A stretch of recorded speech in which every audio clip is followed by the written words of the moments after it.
Welcome to the Eutaw Street Banter podcast. Welcome, everybody, to another episode here on the Eutaw Street Banter podcast. I'm Cody. With me, like always, is Elijah. What's up, buddy? Not too much. I'm back at school, as you guys can see if you're watching on YouTube. I know the ones that are listening, you aren't going to be able to tell a difference, but me and Cody are separated once again. And, I got my own little corner set up, got some flags. I got a nice little Orioles flag for Christmas and stuff. So, yeah, man. Up in the production. Yeah, absolutely. Absolutely, man. Is it cold there? Did you guys get any snow? Yesterday it snowed just about all day. And we got probably like 4 to 6 inches. And I called my mom on the way back from class earlier because telling her I just needed a distraction from the cold. It was, 14 degrees and felt like 1. Oh, wow. So it's good old pretty Pennsylvania rough. winter, huh? Yeah, and it's only supposed to get colder this week. So I'm regretting coming up north more from where I'm from for school. Well, but if it helps, I think in Delaware today, I think the low's like 7. Dang. Yeah, I think. Yeah. It's a cold one. Yeah, I mean, it snowed 2 weeks ago. We still have an inch of snow on the ground. But there's enough snow. There's enough ice. You get out, go have some fun in the snow. I know it's Martin Luther King Jr. Day. Yeah, so we're putting on Martin Luther King Jr. Day. Absolutely. And a lot of people don't have schools, so you could go do what I did last night and get your friend to pull you behind his car with a tow strap and get drug around a parking lot. There you go. Yeah. Just try not to die. That's kind of the goal. We didn't. I'm still here, obviously. Yeah. Right. Well, we got some interesting news this week and today. We'll get to today's news. The Orioles have not been making too big of a splash, but there hasn't been many teams making as big of a splash as the good old Dodgers. Because good God, man. Good God. Yeah. I'm just glad I'm not in the NL West because if you're a Padres fan or a Diamondbacks fan or a Giants fan, Rockies, it really doesn't matter for you guys. But I feel bad for you because you're going to have to go up. There's no easy day. I mean, I'm looking at what their projected rotation is, and there's a few question marks, but if they stay healthy and live up to expectation, I think this has potential to be one of the best rotations ever assembled. When Yoshinobu Yamamoto, your $300 million pitcher, is maybe your 3 or 4 starter, I'd say that's a pretty good rotation. I mean, you got Blake Snell, Tyler Glasnow, Shohei Ohtani, who's coming back, Yamamoto, and then Roki Sasaki, who just signed for less than $6 million. I mean, they're really piecing it together, and it's just I don't even know what to say to it. Yeah, it's funny because I've been listening to radio hosts, national radio hosts, MLB Network and everything, and it's amazing how they just think it's great. Yeah, because obviously their ratings are going to be great. The Dodgers play. I think I can't remember what it is, but I think the Dodgers have 40% of Sunday Night Baseball in the first half of the season.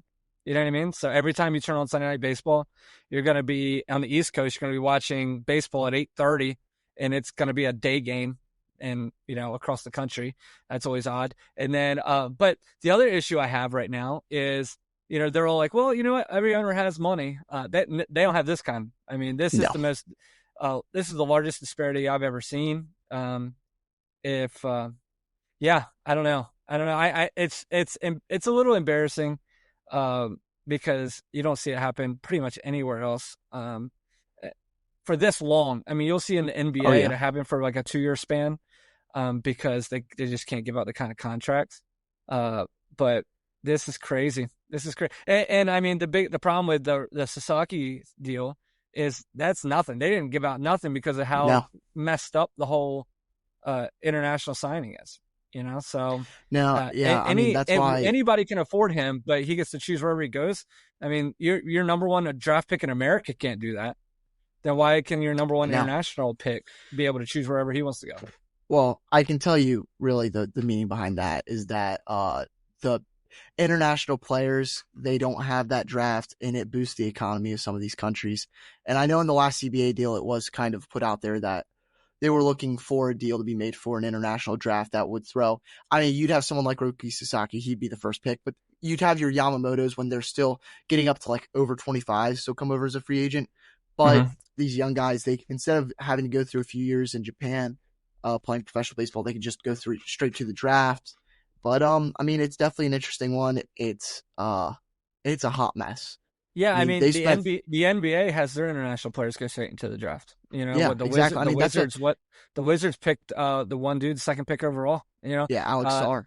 and then the other issue is, the other complaint is, well, if they go to a salary cap or anything, going to hinder these sales of, or how much money the Dodgers and stuff can make. And my argument can be us as, we're Dallas Cowboys fans, and they're not winning. They're doing just fine. You know what I mean? Like, Yeah, you Jerry's want to. not losing a cent. No. So it's one of those things where you can keep making excuses for these billionaires or whatever you want, because I don't blame the players. I don't blame Tanner Scott for signing with them. Absolutely not. Nothing. No, I mean, I don't blame no, them. It's baseball. yeah. You know what Oh, I mean? yeah. So, I mean, you got to yeah. think you're Tanner Scott. You get Yeah. offered millions and millions of dollars to go pitch when a few 5 years ago you were pitching for the Orioles, and it kind of seemed like you were good, but you weren't really living up to expectations and stuff. And now you're here. I mean, you can't turn down that money. Or Blake Snell, who has been, I mean, you want to sign a big deal, the Dodgers are going to give it to you. I'd tell you right now, if I was a baseball player, I'd want to go play for the Dodgers, not just because of the money. The chances that you have to win a World Series are so high. I mean, think of Tanner Scott. He's played for the Marlins and the Orioles for most of his career.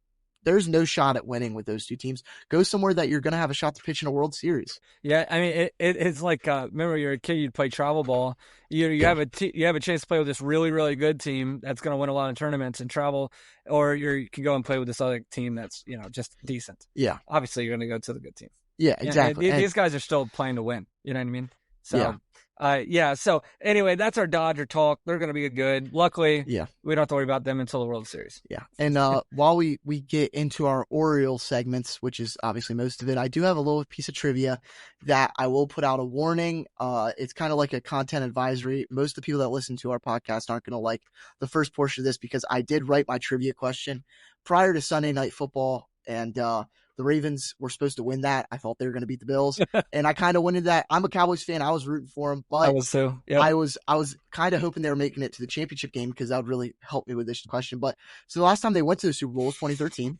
Okay. And what was the Orioles starting five in 2013? Shoo, 2013 Orioles starting five. Tillman? Chris Tillman. Yes, he was our ace. Miguel Gonzalez? That was our number 2 guy. Wei-Yin Chen? Yes, he was number 4. Okay, I got the good ones out. All right. Yep. You got the ones I expected you to get. One of these I don't expect you to get at all.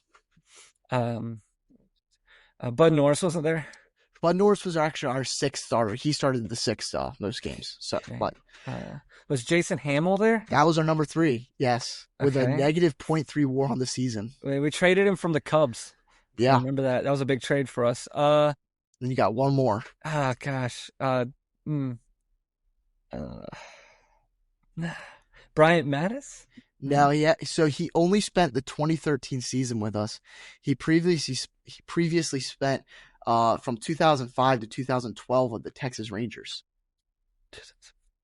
2012, the Texas Rangers. Oh, Scott Feldman.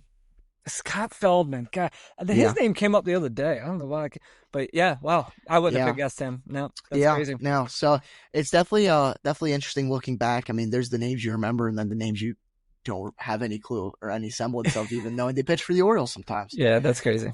But I mean, that's what the one name that I saw when I was looking through the 2013 roster is that Travis Ikechawa was on their team, and of course, I don't remember him for anything but his walk-off home run with the Giants in 2010. In the playoffs. That was the NLCS. I don't even remember that. That massive home run for the Giants. That's the only moment I know for. Would have never guessed that he ever played for the Orioles. Oh, he played for. I didn't know that. Yeah, he played in 2013 for us. Yeah, I feel like I would remember that jersey. You know what I mean? Yeah, you would have thought. But the one jersey you will have to start remembering is maybe an Andrew Kittredge. I love that.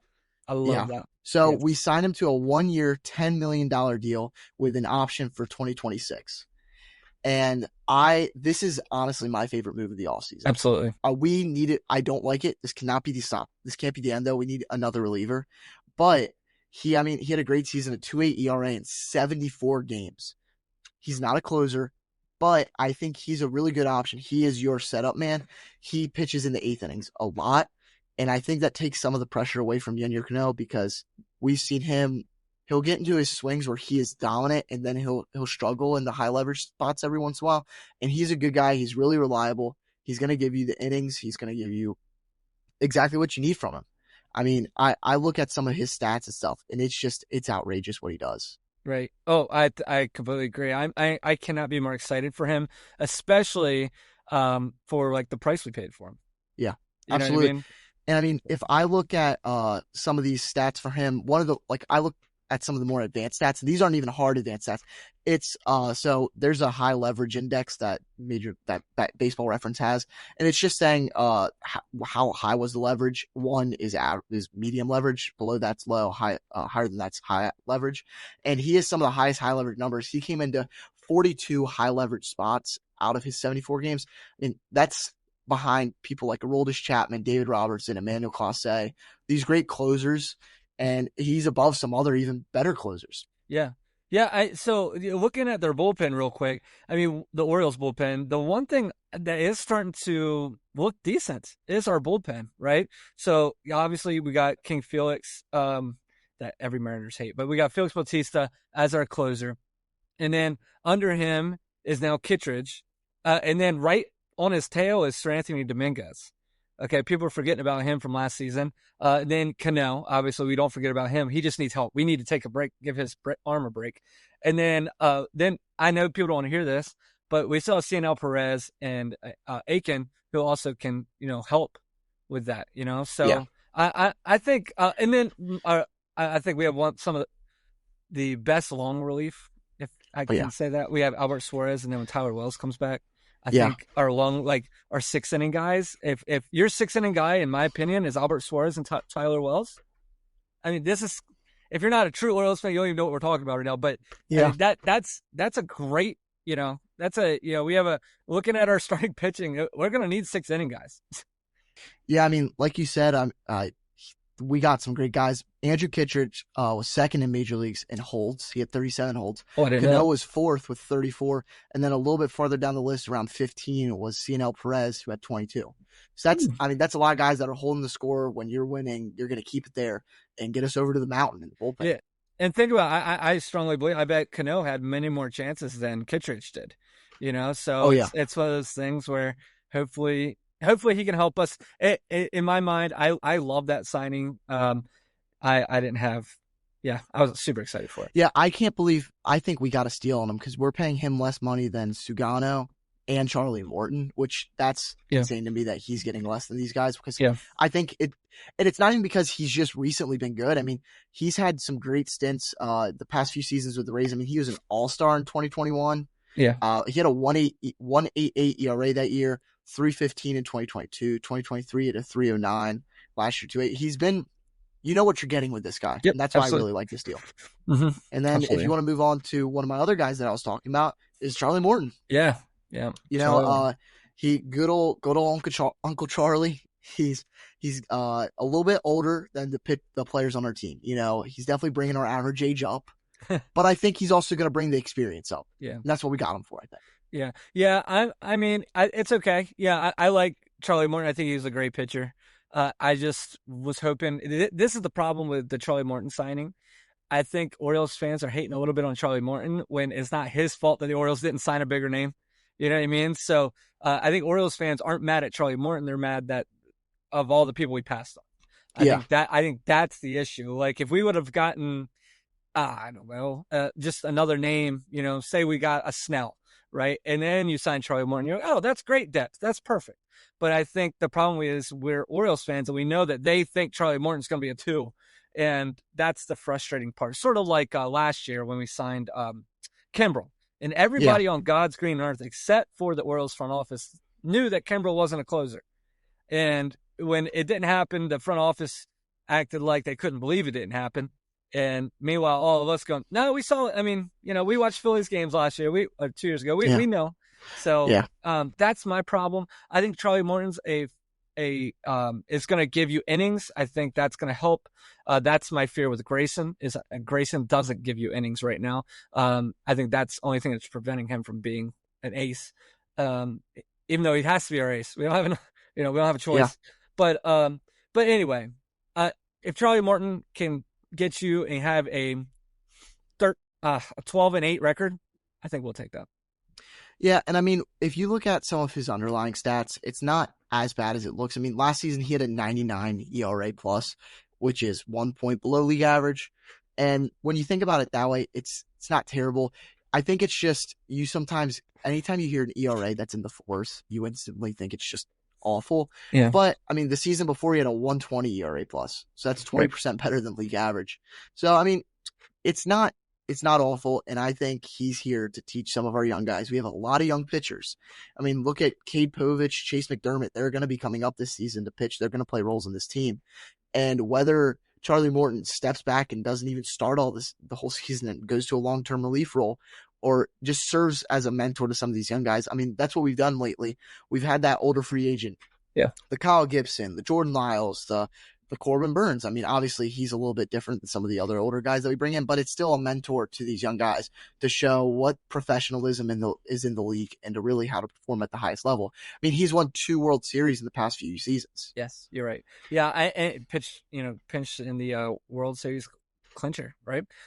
Yeah. And I mean, if you want to create a devil's advocate argument on me right now, and which is easily done, is when they've done this, it's worked. Yeah. Like when we signed Kyle Gibson a few years ago, we were like, what the crap? And then we were kind of sad to see him go because he did so well for it. He did so good for it. Yeah. We almost wanted him back this year. You know what I mean? It was like one. Yeah. And Jordan Lyles, he did good for us. He did his job. I mean, he did good. So we've yet to have a starting pitcher that this regime has signed, except a starting pitcher. Let me starting pitchers signed. Yeah, signed. Not trades. Don't. Yeah. No. I'm talking about signed. I mean, yeah. It's yet to happen, right? So, really, I'll be honest. The only time was Kimbrel. Yeah. All pitchers, right? Of like a big signing. The only one that didn't work, is Kimbrel, and you're hoping that it's not because they're afraid to sign people. Yeah. You know what I mean? They're being super, super sketched out on what they do, because these other teams aren't. These other teams are getting people. But yeah. Well, that's like what makes me feel better a little bit about this too, is if you look at Jeff Hoffman, he would have been an Oriole if it wasn't for something in the physical. And the Braves also had that same issue with him. Yeah. And with knowing that, it makes me feel better that it wasn't just us, because I trust the Braves front office much more than I trust our front office. So I mean, look at the deals they've done lately. Look at the extensions they signed. They know how to do it. Alex Anthopoulos is a genius. But that there was some concern there. We had the higher offer on the table. That shows we're not afraid to spend, which yet again questions why we haven't been spending as much. But I don't know. I mean, I think he just has more of an internal faith on what's going on in the team. Maybe he knows of a trade that's going to happen. Who knows? Maybe. Really question mark move of the offseason for me is this guy, though. I don't know what to expect from Tomoyuki Sugano. We got him. It's not that hard of a name, Cody. No, I mean, yeah. It's the Sussex County. That was good. Cody, that was quick. You're ready to if they need a PA announcer. I am practicing. I'm trying to become the new interpreter for the Dodgers. Oh yeah. And Mr. Ohtani, I will not steal your money. You need to know. I will not bet. I don't sports bet Mr. Ohtani. Yeah, that's true. That's funny. But go ahead. Yeah, we signed him for a 1 year, $13 million, which is more than he made in a single season ever in Japan. I actually did the trend. If you look on Google, it really makes you wonder how much money he gets paid, because you look and it says that he was paid $800 million. And then you realize that that's the Japanese currency, which converts to a little bit over $5.5 million. That's a big difference. And then I tried my hardest, guys. I do promise that I really researched into this. And the best I could come up with was numbers from 2021, is that I think he's one of the highest paid players in MPB history. The only pitcher that I could find that got paid higher than him in a single season was Tanaka, from the guy that went from the Yankees back to Japan. Yeah. He's the only person that made more money, which is wild to think. Is that, I mean, he is a legend over there. Like, I mean, right. Insane. So are you saying we got Ichiro, but the pitcher version? I think he basically is like his. If you look at his stats, his highest ERA in a full season was 3.89, and that was in 2019. Do you want to know what his lowest ERA was? What? 1.59 in 2017. But last year he had his second lowest with a 1.67 ERA. Gotcha. He's had 4 full seasons with an under 2 ERA, and then add another 3 seasons with sub 3. If he can translate his success from Japan over to the major league level, it's a steal. Yeah. I just don't know that he can. He's 35. He throws it slow.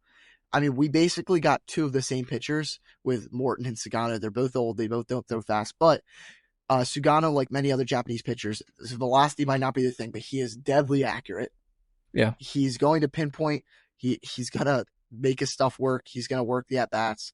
And we'll see what happens. I don't even really know what to think of it past that, though. Yeah, I agree. We don't know. It's hard to even talk about because obviously we don't watch a ton of Japanese baseball. So, the only time, no, I was going to say the only time I watched Japanese baseball, but I watched the KBO when it was during COVID. COVID. Remember they that's opened. all there was. They opened. But yeah, so other than highlights, we don't know. And then even the highlights, you just don't know how to translate it because to me, the Japanese baseball league is a level above. It's like a quadruple A to me. Like triple A. Yeah. It's a level above, but it's not.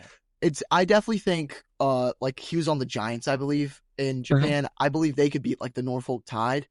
But if they were to come and play Major League Baseball, I don't know if they're they're probably better than the White Sox, but I think the White Sox AAA team is probably better than the White Sox.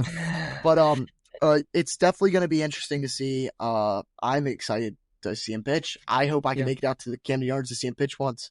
But I think we're just got to wait really to spring training to really judge this one to get him to throw in MLB baseball and see what happens. Our next one, I feel like I might be more excited about this than the majority of Orioles fans, is Gary Sanchez. El Gary. Yeah.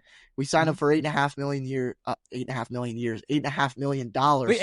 He's for us. He's with us forever. Yeah, he's a lifetime contract. But I like this because I remember in 2018, 2019, 2020, basically his entire time with the Yankees, it seemed like he hit a home run every single at bat. And we moved the ball in, so it couldn't hurt him. He's going to be a backup catcher. I think there's a high possibility of us moving him some point this season or him really, really taking a limited role strictly because of Samuel Basallo. Yeah. And I don't know if there's something I know. If you guys look at our social media stuff, I put out a video the other day. We have insane first base depth. And if Basallo comes up and plays first base, then Gary Sanchez sees more of a role. But he's going to have a more limited role than James McCann did last year. I think this is going to be Adley's first season of really starting at catcher and not DHing half the games. Yeah, I agree. And we'll see. He's a league average hitter. He's a better hitter than James McCann, just a slightly worse defender. He's going to have minimal impact on the game, I have a feeling. Yeah. And then so we got our biggest signing of the year, which is Tyler O'Neill. And it's embarrassing that that's our biggest signing of the year. But yeah, gave him 3 years, $49.5 million. We'll see. I think he's going to be good. I think he's going to hit you, 32 home runs this year. I do. I think the biggest thing with him is it takes because obviously of us losing Santander. It's going to still help our young outfielders grow. Yeah, and the one thing that scares me is his injury history. He gets hurt a lot, but the one thing that I like about him is that I've liked him for a long time. He's been a frequent member of my championship fantasy baseball teams that I beat Cody in every year. Yeah. Not last year. I won the championship. Yeah. Okay. So for you that don't know, we're in a fantasy baseball league, and last year was an off year for me. Didn't make the championship, but I did make the championship for the 3 years in a row before that. And I only won one, but I didn't pull the Bills. Did not pull the Buffalo Bills. But I mean, Tyler O'Neill, he's going to be great. I think he's going to be close to Santander. It's going to hurt having someone else out there in right field for a while. It's going to sting, but he's good. He's going to be a platoon guy. He'll DH a little bit. He doesn't do great against righties compared to he mashes lefties. But we're just going to have to let it play out and see if he can stay healthy. He's going to be a really good, important part of this team. Yeah. Speaking of Anthony Santander, we got news earlier today, earlier on Monday, if you're not listening to us today, that he signed with the Toronto Blue Jays for 5 years. Was that $90 million? Is that reported? Yeah, He just has that's to what pass it's the been. physical still. Yeah, But reported 5 years, 90 mil, and he's gonna pass his physical. yep. But it's real sad. You hate to see it, especially because I hate the Blue Jays so much. Yeah.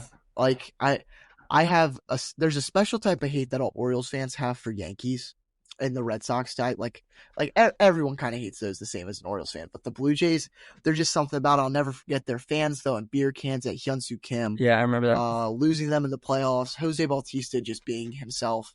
Mm-hmm. And it really sucks to see him go there. But I'll tell you exactly what I told Cody on the phone earlier, because he actually is the one that broke the news to me. I didn't know that he got signed until then. Yeah, he called me and let me know.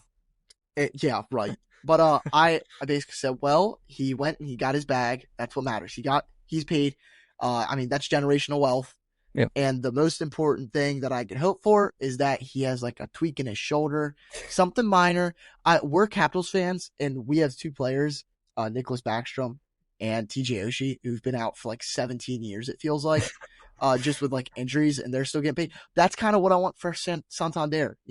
He's got his money, and or if he just doesn't play against the Orioles. Yeah. I hope that when he comes to Baltimore, he gets a welcome, because and he 100% will. He deserves it. I bet the Orioles didn't even hardly give him an offer.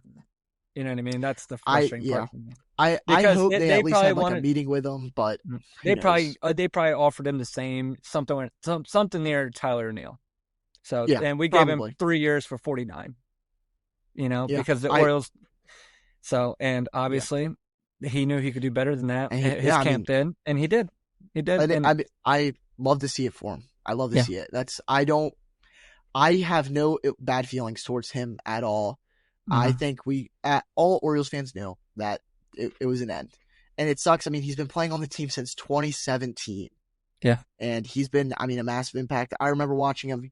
He didn't really get that main starting role until closer to 2019, 2020. I remember watching him during the pandemic. Yeah. Tony Two Bags, Tony Taters, whatever you want to call them. I'll never forget sitting in my grandparents' house this past year.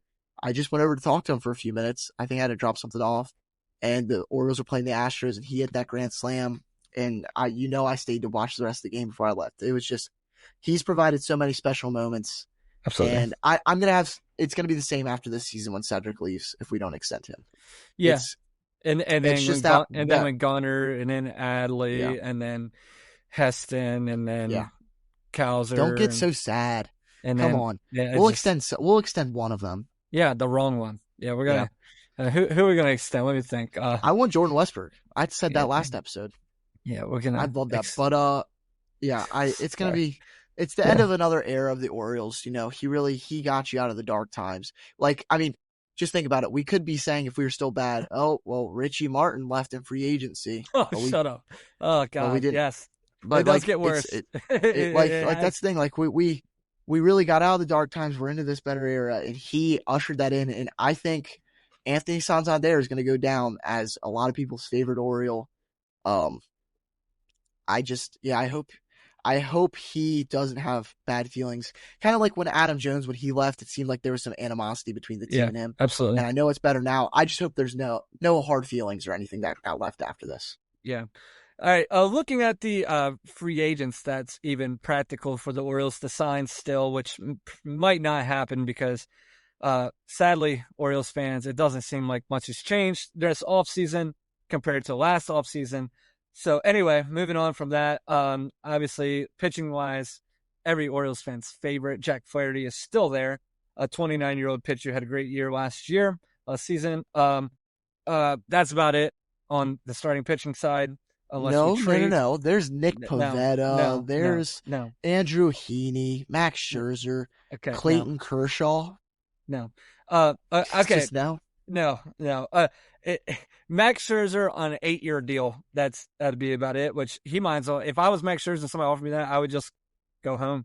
It's not a big deal. I don't need $8 million. But anyway, I still like JD Martinez. Won't happen, but I love him to be a designated hitter for us. I think he's one of the best hitters in baseball. And I love his approach. I think he could teach. I think he's going to be a hitting coach someday. That would be an amazing sign for us. that's about all what I'm looking through. I mean, the other thing I would expect to happen is the Orioles to get like a Jose Iglesias, Paul DeJong, one of those type I of do guys. not want Paul DeJong. I know. I know. I'm just telling you, this is the stuff you're going to see. Yeah. So it's something like that. You'll see, for instance, just looking like a Whit Merrifield type player. We'll do, and I'd actually enjoy it. We'll go trade for the Dodgers. We'll go send them just like the Tide probably because they're going to win every trade, and we'll get like Miguel Rojas. Yeah, right. Which I'd love that. I like Miguel Rojas as a person and stuff, just not really that much as a player. Right. But we'll see. Who do you want from that list? Dylan Cease. Okay, yeah. I don't want really anyone. Jack Flaherty if it's anyone, but I know these people. I know these people. We're a half hour into this podcast, and I know these people don't listen to anything this long. But Elijah was getting torn up on social media about him trading, our young stars for somebody. I guess people forget though because they're like, oh, I can't believe he would even say trade these guys. They obviously forgot what we gave up to the Marlins because if they think giving up like a Jackson Holiday is ridiculous, which I think is ridiculous. Don't get rid of him. But if they think that's ridiculous, they obviously didn't see what we just gave up for a pitcher that we sent to the minors that only pitched for 3 games with us because he was so bad. Yeah. So I don't know. I mean, let's be realistic, folks. Apparently, teams know how desperate we are for starting pitching, and our price tag is very high because when you see what other teams are trading for, it seems like the Yankees can give up the guy sitting in section 32, row 7, and get it's ridiculous that they keep all their top prospects. And meanwhile, we every time it's Jackson, every time, so or whoever, so or Basayo, Kerstad, and Mayo all together or something like that. It's crazy, but so like I said, if you're listening to this still, I want to hear who do you think we should trade? What's a trade that you think is legit? Because I don't think teams value Mountcastle. I don't think teams value Mullins. I don't think teams value any of our veterans as much as Orioles fans do. So I don't think we're going to get much for them unless it's a bullpen middle relief. I think that's about all you're going to get.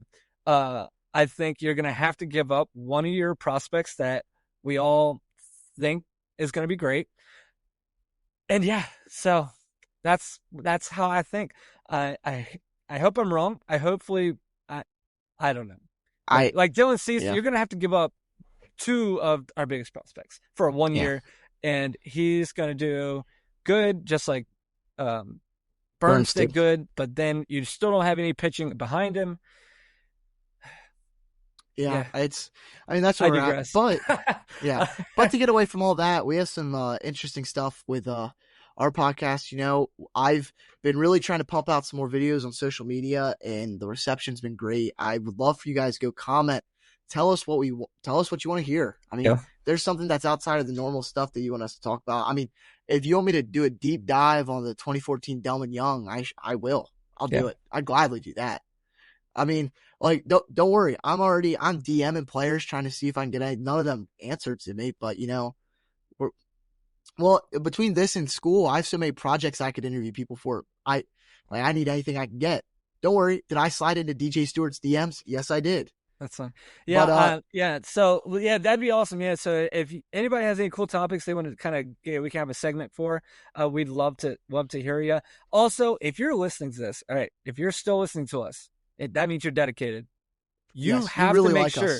You have to make sure you subscribe on YouTube because I think we're like 12 away from 1,000 subscribers. Yes, please get us there. So I swear to God, if you are listening to us right now and you are not subscribed on YouTube, this means nothing to anybody but me. It's just I want to see the one little this K, and this is what we need you to do. Go, you subscribe to YouTube. You go follow us on TikTok, Instagram, Facebook, all of that. And then if you comment banana. Comment banana. And then I will Venmo you $5.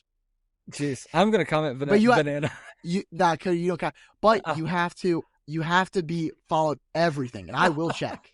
So I'm not giving away money for free. Also, if it's too many people, I can't do that. I'm broke. I'm just trying to give an incentive. limit of 5 people. The three first 5 people get a total $5. Yeah. Because Elijah had to get that flag back there, and he just can't handle it anymore now. Yeah. I'm just kidding. No, but anyway. then, I mean, yeah, stay tuned. We got some interesting guests lined up soon. We'll be posting on some social media about some of that stuff. But just really stay tuned. We're getting more into the swing of things. Spring training's coming up. Pitchers and catchers report in a few weeks. We're getting down to it.